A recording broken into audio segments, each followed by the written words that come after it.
Samajwadi party के वरिष्ठ नेता प्रोफेसर राम गोपाल यादव हमारे साथ हैं। सर, राम मंदिर का पूरा मामला अभी तक 100, 200, 500 करोड़ की बात हो रही थी। कल आपने कहा कि 20,000 करोड़ का ये घोटाला हुआ, बड़े बड़े नाम इसमें शामिल हैं। तो सबसे पहले तो ये बताइए सर, 20,000 करोड़ का घोटाला जो आप कह रहे हैं, इसके क्या डाटा आपके पास है, किस तरह के साक्ष्य आपके पास है, कैसे दावा करते हैं आप? ऐसा है कि अडवाणी जी ने जब रथ यात्रा शुरू की थी और जब अयोध्या का मामला अपनी चरम पर था, उस वक्त पूरे देश में पादुका पूजन और ईंट का पूजन कराया गया था। हर घर कार सेवक बीजेपी आरएसएस के लोग ले गए थे। कोई ऐसा घर नहीं था जिसने जो उचित समझा दिया न हो। महिलाओं ने अपने जेवर तक दिए। हम लोग आंदोलन के पक्ष में नहीं थे, राम मंदिर के खिलाफ कभी नहीं रहे। हमारे दरवाजे पे भी आए तो 1100 रुपये हमने भी दिए। तो 90 से लेके 2026 ये हो गई 35 साल, समझ लीजिए 35 साल से थोड़ा ज़्यादा 36 साल हो गई। और लगभग 13,000 के आसपास दिन हो गए। कोई ऐसा दिन नहीं है तब से लेके अब तक जब 1 करोड़ 2 करोड़ या उससे भी ज़्यादा बाद में मंदिर बनने को आया तो 50 करोड़ एक एक दिन में आए। तो आप अंदाज लगा लीजिए कि पैसा कितना आया होगा। तो आपका ये कहना है कि पिछले 35-36 सालों में राम मंदिर के नाम पे जो चंदा हुआ है, जमा हुआ है, वो लगभग 20,000 करोड़ के आसपास में है। ज़्यादा 20,000 कौन होता, 13,000 तो दिन हो गए। 13,000 दिन हो गए। उसमें सैकड़ों दिन ऐसे हैं जिनमें करोड़ों से ज़्यादा आया चंदा, लोगों ने दिया, चढ़ावा दिया। आप सारी दुनिया जानती है, इसका कोई हिसाब नहीं है। मोटा हिसाब ये है कि बहुत बड़े पैमाने पर आया पैसा, हिसाब रखा नहीं। गोल्ड, ज्वेलरी, चांदी, सोना जो आया उसका एक सिस्टम होता है। जैसे जहाँ बड़े पैमाने पर तिरुपति में चढ़ाया जाता है, यहाँ बहुत चढ़ाया गया है। तिरुपति में रिजर्व बैंक इंडिया की एक छोटी सी ब्रांच है, मिंटिंग मशीन भी लगी हुई है। सोना चांदी जो चढ़ता है उसको मिंट करके, जैसा मंदिर का प्रशासक चाहता है वैसे सिक्का बनवाना हो, कुछ करना हो, सब बना देते। और एक एक चीज़ रिजर्व बैंक वाले नोट करते हैं, रसीद देते, रिकॉर्ड रहता है और मंदिर वालों के पास रहता है। इनके पास कोई नहीं, कोई रिकॉर्ड नहीं। और ये तो चोरी अब कितने दिनों की पकड़ेगी, 20-25 दिन की है जितनी अभी है। तो आप समझ लीजिए कितनी चोरी बड़े पैमाने पर हुई है। तो आपने ये भी इशारा किया कि सिर्फ कुछ लोग नहीं बल्कि बड़े बड़े लोग इसमें शामिल हो सकते हैं, बड़ा इन्वॉल्वमेंट है। क्या इशारा कर रहे हैं आप? प्रशासक जो है, जो प्रशासन होता है, तो उसकी इतने लंबे अरसे तक अनदेखी तो कर नहीं सकता। ऐसा है नहीं कि राम मंदिर की तरफ जाते ही न हो। जो लोग रोज़ रामलला के दर्शन करते हैं, हिसाब किताब भी देखना किया होगा, करना चाहिए।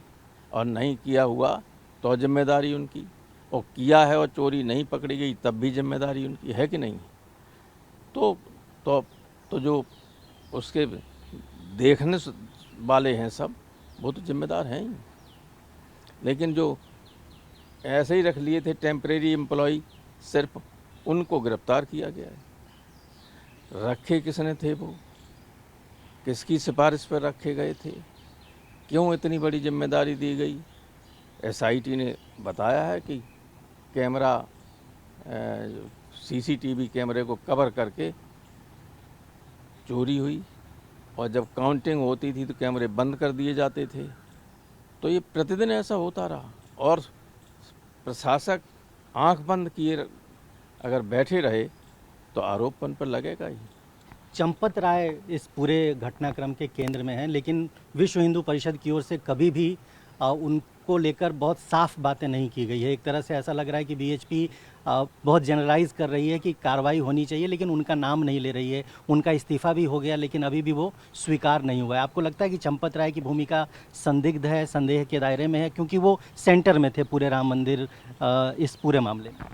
जब उन्होंने इस्तीफा दिया है तो उन्हें जिम्मेदारी तो ली है। जिम्मेदारी जब ली है और इतने बड़े पैमाने पर घोटाला है, भगवान राम को धोखा देने का काम हुआ है उनकी आंखों के सामने, तो जिम्मेदारी से बच नहीं सकते। कार्रवाई तो होनी चाहिए, न केवल चंपत राय के बल्कि और लोगों के खिलाफ भी। बीएचपी कह रही है कि अभी एक मीटिंग होगी, उस मीटिंग में 2/3 बहुमत होगा तो इस्तीफा स्वीकार होगा। इतना बड़ा इतनी बड़ी घटना हुई है, लेकिन अभी भी आपको लगता है कि लीपापोती जैसी स्थिति बनी हुई है, खासतौर पे चंपत राय और बड़े लोगों के लिए?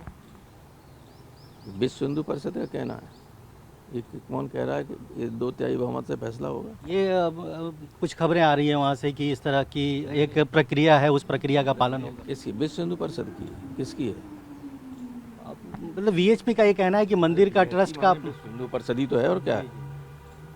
तो जो चंदा हुआ था, पहले तो लोगों ने कह दिया था कि विश्व हिंदू परिषद वाले बेचारे जिन्होंने आंदोलन किया सबसे बड़ा, उन पे आरोप लगा दिया था, जिनकी डेथ हो गई। वन आंदोलन चंदा तो उस दौरान ही सबसे ज़्यादा हुआ, उसके बाद अब हुआ जब राम मंदिर बना जब के बाद, तो उसके बाद तो लोगों ने जाने कितना चढ़ावा दिया। तो अगर इसको कोई संस्था अनदेखी करती है, अगर इस्तीफा नहीं भी स्वीकार करती है, तो जनमानस क्या चंपत राय या उनके सहयोगियों पर यकीन करेगा? करेगा यकीन? तो यही मानेंगे कि ये तो केवल राम के नाम पे धंधा करने वाले लोग। जिसको असली राम में आस्था है, जो असली भक्त हैं, वो इन सारी चीज़ों से बहुत दुखी है और वे चाहते हैं कि जो भी इन्वॉल्व हो उनके खिलाफ कार्रवाई हो। सर, आप भी इस बात का इशारा कर रहे हैं और सब लोग जानते हैं कि छोटे मोटे कर्मचारी या अधिकारियों के स्तर पे तो इतना बड़ा घोटाला नहीं हुआ होगा। बड़े लोग ज़रूर इसमें शामिल रहे होंगे, परोक्ष रूप से अपरोक्ष रूप से उनको इसकी जानकारी होगी। जनता कह रही है, हम ही नहीं कह रहे हैं। हम तो चूँकि आप मीडिया पे हैं और आप कह देंगे तो हमारा नाम आ जाता है, लेकिन ये जो मैंने कहा वो सड़क पर चलता हुआ आदमी कह रहा है। आप किसी को पूछ लीजिए, किसी को भी, वो कहेगा ये। और दुखी हैं लोग, दुखी हैं लोग, और ये कह रहे हैं कि जिन लोगों ने राम के नाम पे वोट मांगा, राम के नाम पे सत्ता में पहुँचे, अडवाणी जी ने आंदोलन न किया होता तो बीजेपी कहीं होती? वही एक व्यक्ति थे जो दो से लेके वहाँ पहुँचा दी बीजेपी। जब उनको ही इन्होंने किनारे कर दिया तो आप अंदाज लगा सकते। एसआईटी बनी है, आप लोगों को यकीन है कि उससे कुछ होगा? क्योंकि छोटे लोगों को तो अरेस्ट किया गया है। सुनिए, एसआईटी बनती है जब कोई एफआईआर होती है, तब। इन्होंने एफआईआर होने से पहले एसआईटी बना दी, इसका कोई औचित्य नहीं था। एसआईटी एफआईआर होने के बाद होनी चाहिए थी, और एक तथ्यात्मक तरीके से अब कर रही है एसआईटी अपना। एसआईटी में भी लोगों का ऐसा कहना है कि कोई एक जज भी होना चाहिए उसमें, जो भगवान राम में जिसकी पूर्ण आस्था हो, नास्तिक न हो, जो मानता हो भगवान राम में जिसकी आस्था हो, ऐसा कोई जज भी हो जो अपनी अंतरात्मा से सही जांच या जांच को सही दिशा में ले जाने का प्रयास करे। एक सवाल और जानना चाहूँगा सर, छोटे छोटे लोगों की गिरफ्तारी हुई है, 7-8 लोग जो बहुत छोटे स्तर के कर्मचारी थे। बड़े लोग अभी भी पहुँच के बाहर हैं या बाहर रखे गए हैं? दबाव है पुलिस के ऊपर, एसआईटी के ऊपर? देश और प्रदेश में व्यवस्था है, खासतौर से उत्तर प्रदेश में, वहाँ बड़े किसी आदमी के खिलाफ कार्रवाई नहीं हो सकती। सारे बड़े अपराधी बाहर घूम रहे हैं, छोटे छोटे लोगों को रोजगार गोलियाँ मारी जाती हैं, गिरफ्तार होते हैं, जेल भेजे जाते हैं। और जो नामी अपराधी हैं, हाई कोर्ट ने जिनका नाम दिया, कहा कि इनके असला इनको सिक्योरिटी क्यों मिली है, असले क्यों लिए हुए हैं, 600, 100, 150, 50 जिनके ऊपर बहुत ही हीनियस क्रिमिनल या सीरियस क्रिमिनलिटी के केसेस हैं, उनके खिलाफ कोई कार्रवाई नहीं होती। तो इसमें होगा ही नहीं, उम्मीद मत कीजिए। चंपत राय पर कार्रवाई नहीं होगी, आप लोग नाउम्मीद हैं? बिल्कुल करेंगे ही नहीं, क्योंकि चंपत राय पे होगी, फिर चंपत राय अपना मुंह खोलेंगे, इसी के खिलाफ कोई कार्रवाई नहीं होगी। यानी कि ये जो पूरा लूट है वो छोटे लोगों को अपराधी मानकर बंद कर दिया जाएगा? छोटे जड़ तक पहुंच ही नहीं सकते ये। चंपत राय को अपराधी मानते हैं आप, क्योंकि चूंकि वो बड़े पद पे थे। अपराधी किसी को नहीं मानते, हम तो ये मानते हैं कि जो देख रहा है, जिसकी जिम्मेदारी है, उसने अगर अनदेखी की है इतने लंबे अरसे तक, तो वो जिम्मेदार तो है ही। और मंदिर बनाने के लिए कुछ ज़मीनों की भी खरीद बिक्री हुई थी, उसमें भी घोटाले की बात सामने आ रही है, आप लोगों को कुछ जानकारी है इसकी? आज ज़मीन खरीदी गई 2 करोड़ में, अगले दिन शनिवार को खरीदी, सोमवार को वही अगर 30 करोड़ की बिक जाए तो घपला तो है ही।